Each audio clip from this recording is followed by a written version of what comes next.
¿Qué tal? Buen día, pues estamos el día de hoy en Mundo Legal de Mundo Ejecutivo, donde simplificamos lo complicado. Pues bienvenido a nuestro invitado del día de hoy, ya ha estado con nosotros, es el maestro Roberto Carlos Sánchez Silva. Bienvenido Roberto, qué gusto de nuevo. ¿Qué tal? Muchas gracias. Gracias de nuevo por la invitación. Él es maestro en Derecho, tiene una maestría también en Juicio de Amparo, es experto en Derecho Mercantil y Derecho Concursal, socio del despacho Badin Cherit y Asociados y actualmente es el mediador privado 626 de la Ciudad de México. Pues vamos a empezar con nuestro tema. Para empezar, el capítulo 11 es parte de una serie de capítulos que está en el Código de Bancarrotas de Estados Unidos. Es una ley federal que se tramita ante juzgados federales. Y el capítulo 11 es lo que viene siendo en México el concurso mercantil. Es el lugar donde se puede reestructurar una empresa que tiene adeudos y sus acreedores pueden llegar a un acuerdo para que pueda continuar operando esa empresa. Bien, ¿en qué momento puede entenderse que una persona puede someterse a la ley de quiebras? Porque escuchamos, por ejemplo, una de las últimas que había escuchado, a lo mejor no he puesto tanta atención, ¿no? Pero una de las últimas que recuerdo es Aeroméxico. Está en el capítulo 11, pero dice uno, bueno, que Aeroméxico no es una aerolínea mexicana, ¿por qué se somete a un capítulo de la ley de quiebras de Estados Unidos? Sí, en este caso inclusive también me hicieron una entrevista ahí, gente de aviación, para el tema de Aeroméxico. En este caso es por el tema accionario. ¿Cómo estaba estructurado su tema accionario? Hay que recordar que participa por ahí una empresa extranjera de aviación. Entonces, por el tema accionario pudieron someterla en Estados Unidos o pudieron meterla para efecto de todo este tema de la pandemia tuvo una repercusión y en Estados Unidos llevó su capítulo 11 para efecto de reestructurar, que fue muy productivo para esta empresa, ya que reestructuró sus adeudos a través de un crédito que le otorgaron, pudo tener flujo para continuar operando y salió del capítulo 11. En este caso del capítulo 11 también hay otros capítulos que es bueno mencionarlo. Por ejemplo, tenemos el capítulo 13, tenemos el capítulo 7, pero son para diferentes cosas en específico. ¿Por qué es muy popular el capítulo 11? Porque regularmente se aplica para los grandes empresarios. ¿Quién puede solicitarlo? Solamente las grandes empresas, cualquier persona, tiene que ser moral, cierta antigüedad, o qué tipo de persona puede solicitar incorporarse al capítulo 11 para reestructurar su empresa y sus deudas. Mira, hay dos formas de llegar conforme a la ley de bancarrotas de Estados Unidos, ya sea voluntario, que la empresa llegue y solicite someterse al capítulo 11 para reestructurar su deuda, o también a través de que los acreedores así lo pidan, que pidan someter a la empresa a un capítulo 11 para reestructurar su deuda. Sí, o sea, dependiendo cuál sea la situación o cuál sea el mejor posicionamiento para eso, puede ser, porque inclusive, por ejemplo, puede ser que la empresa diga, yo no me quiero someter al capítulo 11 porque yo ya quiero cerrar. Y ha habido casos en Estados Unidos donde de una manera organizada liquidan todo el activo de la sociedad, ¿no? Y entonces ya no se van a un capítulo 11 como tal, o sí, pero dependiendo cuál es la situación. Para ordenar a los acreedores o cómo van a repartir el dinero, porque también existe el capítulo 7 que ya es prácticamente ahí una situación donde el deudor y los acreedores prácticamente ya finiquitan todo el tema de los adeudos. O sea, es muy interesante, tiene sus propias restricciones, debe de tener ciertas cualidades en específicas, ¿no? Por ejemplo, una vez platicando con una juez de bancarrotas de Nueva York, me decía, no para todos es el capítulo 7 de culminar sus deudas y que siga operando. Debe de tener ciertas características especiales, ¿no? Y el capítulo 13, regularmente a los que tienen ciertas garantías, ciertos inmuebles, cierto activo, les permite ganar tiempo o obtener tiempo y poder continuar. Pero el capítulo 13 es como más para personas físicas que no tienen ciertos capitales, y el capítulo 11, de acuerdo también a lo que ella me comentaba a su experiencia, llegaban más las empresas transnacionales, como la que tú acabas de mencionar hace unos momentos, la aerolínea. Bien, ahora, ¿cuánto puede durar una empresa dentro de un procedimiento del capítulo 11? Mira, en cuanto al capítulo 11 establece ciertos procesos y le da cierta temporalidad. Como tal, así un tiempo en específico, ¿no? Recordemos que en Estados Unidos el capítulo 11, la empresa sigue operando. eh, el administrador o el consejo de administración sigue teniendo las decisiones, obvio, las tiene bajo las restricciones que hay. ¿Por qué? Porque también hay lo que en México se denominan providencias precautorias, suspensión de pagos, suspensión de ejecuciones y todo eso, pero como tal, el código así en específico no te dice de un tiempo a otro como la legislación mexicana. Eso sí te establece que para la etapa de conciliación tienes un año, 365 días, pero en el caso del capítulo 11 no. Es otro tipo de empresario, se podría decir, el de Estados Unidos, ¿no? El de Estados Unidos, mientras más tiempo esté en una situación de capítulo 11, es más costoso. Recordemos que allá los juicios son caros. Y volvemos en unos minutos en Mundo Legal. Renta, la evolución del arrendamiento seguro. En los arrendamientos, la confianza no es suficiente. Se necesita certeza. Renta ofrece protección real para los propietarios y agilidad para los asesores inmobiliarios. Somos la única garantía que opera exclusivamente a través de profesionales inmobiliarios, asegurando un proceso impecable. No te conformes con menos. Visita www.renda.soy. Renda, la evolución del arrendamiento seguro. Bienvenidos de regreso, estamos con nuestro invitado Roberto Sánchez Silva. Platícanos, Roberto. Como te comentaba, puede llegar de dos formas: que el empresario diga tengo una situación de insolvencia y no tengo flujo para pagar mi deuda, y entonces puede llegar de manera voluntaria a someterse al procedimiento de bancarrota, o en su defecto los acreedores pueden someter al empresario y los dos, ya sea la solicitud o el común acuerdo de acreedores, puede solicitar que se dé inicio al capítulo 11 para reestructurar. Bien, ahora se tiene que presentar un plan de reestructuración. ¿Ese quién lo hace y qué requisitos debe tener? Regularmente este plan de reestructuración lo plantea la empresa. ¿Por qué? Porque ellos saben cómo funciona su negocio, ¿sí? Ellos también hay un tiempo para efecto de plasmarlo, ponérselo a la vista de los acreedores. La misma ley de bancarrota lo establece. ¿Qué requisitos debe de tener? Los requisitos donde se demuestre la viabilidad de cómo voy a realizar el pago a mis acreedores, ¿no? Te comentaba tuve la oportunidad de platicar con una jueza en Nueva York que es juez de bancarrotas, y platicamos un largo rato, ¿no? Estuvimos intercambiando temas académicos o temas de práctica de acuerdo a lo que ella maneja. Y ella, una de las cosas es que me puso, dice, hay empresarios que son los menos, pero los hay, donde agarran y dicen, yo nada más requiero tiempo para poder cumplir al 100% mis adeudos.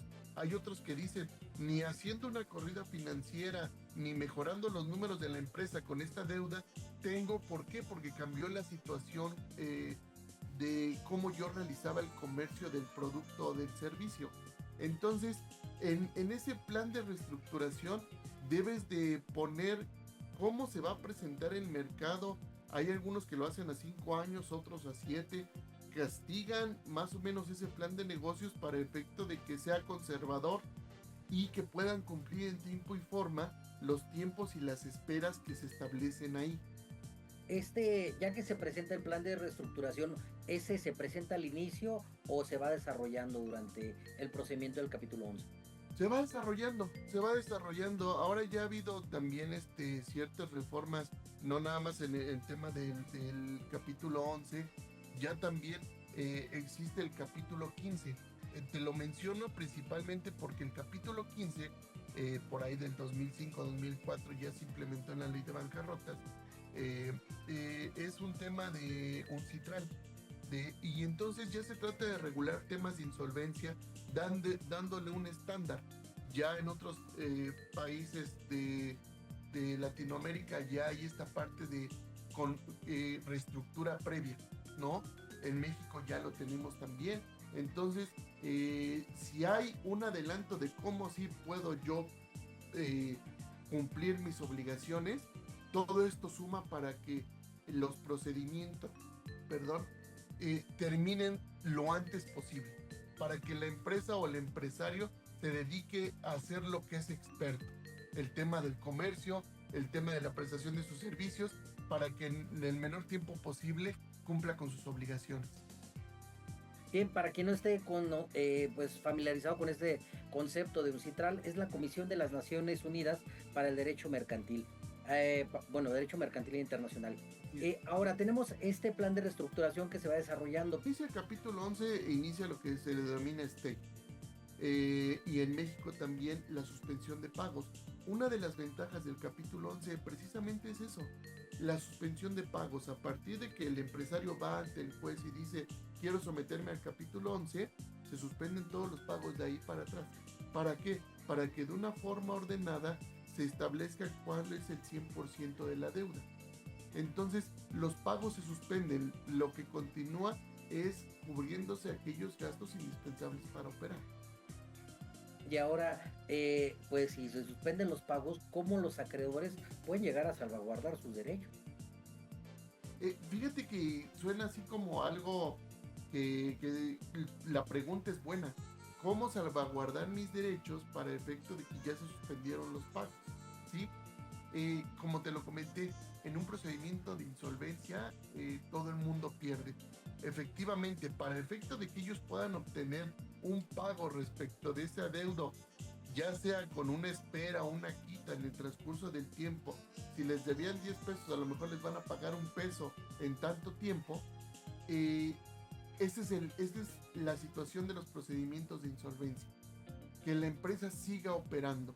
Si bien no voy a recuperar el 100%, pero la finalidad es que la empresa continúe con la operación y probablemente la relación comercial, si la mantengo, pueda recuperarme. Pero por ahí dicen que es mejor algo de nada. Bien, ahora tenemos una empresa que se está reestructurando, unos pagos que se suspenden, pero después se llega a hacer un plan. Y bien platicabas, ¿no? Que algunos empresarios a la hora de desarrollar este plan de pagos, pues buscan hacerlo más flexible, ¿no? Hacerlo de manera que tengan holgura para fallar un poco. Pero ¿qué pasa si pues de plano no logran ponerse en orden? La finalidad es vender la empresa como un ente, ¿sí? Y en caso de que no sea así, hay algunos que deciden convertirse el capítulo 11 a capítulo 7, porque el capítulo 7 ya es prácticamente la liquidación de los bienes de esta persona que decidió entrar en capítulo 11. Entonces hace una conversión para efecto de vender. En el capítulo 11 se trata ahí de vender, la juez me lo manejaba así como vender la buena empresa. Bien, vamos a un segundo y último mensaje de nuestros patrocinadores y enseguida estamos con ustedes en Mundo Legal. Soy Manuel Chaparro, conductor de Mundo Legal. Te recomiendo que si vas a vender, comprar o rentar, tu patrimonio es lo más importante. No lo arriesgues y busca la máxima seguridad. Elige un profesional inmobiliario AMPI, Asociación Inmobiliaria con más de 68 años de experiencia y presencia en 102 ciudades de México. Sus asociados están en constante capacitación y son rigurosamente registrados. Fraudes prácticamente a cero. Agente, únete a AMPI y lleva tu carrera al máximo nivel. Propietario, exige la certeza y rentabilidad que solo un agente profesional AMPI te da. No te arriesgues. Busca tu profesional AMPI y toma la decisión correcta. Bienvenidos de regreso a Mundo Legal. Vamos al último segmento de nuestro programa. Estamos platicando con Roberto Sánchez sobre el capítulo 11 de la Ley de Quiebras de Estados Unidos. Platícanos, Roberto, nos has comentado un poquito sobre el capítulo 13, el 15 inclusive, el 7, el 11 que es propiamente como la reestructura de la empresa. ¿Qué beneficios le ves a someterse al capítulo 11 y por qué lo escuchamos tanto? El capítulo 11 yo le veo todos los beneficios, principalmente para efecto de reestructurar una empresa que es exitosa. Digo, ya existía el tema con anterioridad de las armadoras de autos que se sometieron al capítulo 11 y fue exitosa su reestructura, ¿no? Continuaron operando bajo otras condiciones de muchas situaciones, tuvieron que modificar el tema de sus gastos y todo, pero la ventaja es que la empresa siga operando. Recordemos que quien mueve la economía son los empresarios, entonces se requiere este tipo de elementos legislativos, ese tipo de leyes para el efecto de que los empresarios puedan continuar operando. Un ejemplo claro es, puede ser un empresario muy exitoso, pero si algo en el mercado cambia, puede ser que también cambie su flujo. No quiere decir que haya sido un mal empresario o que no quiera pagar los acreedores, ¿no? Te pongo un ejemplo, cuando estaba en el caso de México, ¿no? Y eso puede pasar en cualquier país, no sé si recuerdas que antes de las reformas de telecomunicaciones había muchos prestadores de servicio de teléfonos en la calle. En estos casos, en el capítulo 11, ¿quién conserva la administración? ¿Es la empresa? ¿Se le nombra un interventor o depende? Depende. Entra el empresario continuando con la administración y continúa con el pago del gasto de operación, suspensión de los pagos que ya están con anterioridad a esto, y en caso de que el juez lo decida o los acreedores lo pidan de que el empresario no esté realizando de manera correcta sus funciones, puede entrar un tercero a administrar el negocio para efecto de que no se sigan causando daños al activo. Este interventor entonces lo nombra el juez, o ya sea porque vea alguna irregularidad, o lo pueden proponer también los acreedores. Así, es una parte como tipo de gobierno, donde ahí pueden designar a la persona para tanto representar a los acreedores o para llevar la administración de la empresa. Bien, hay algo que le llaman el deep financing, ¿no? Que es como el financiamiento con deudor en posesión. ¿Esto a qué se refiere? Y en todo caso, ¿quién es el acreedor? Bien, eso es precisamente, qué bueno que lo comentas porque está padre la reestructura, ¿no? Ya el deudor en posesión es el empresario que está sometido a capítulo 11, ¿sale? Y entonces él requiere solvencia para efecto de que su plan de negocios sea funcional, sea lógico y pueda continuar operando, a lo mejor para cambiar el mercado. Entonces, cuando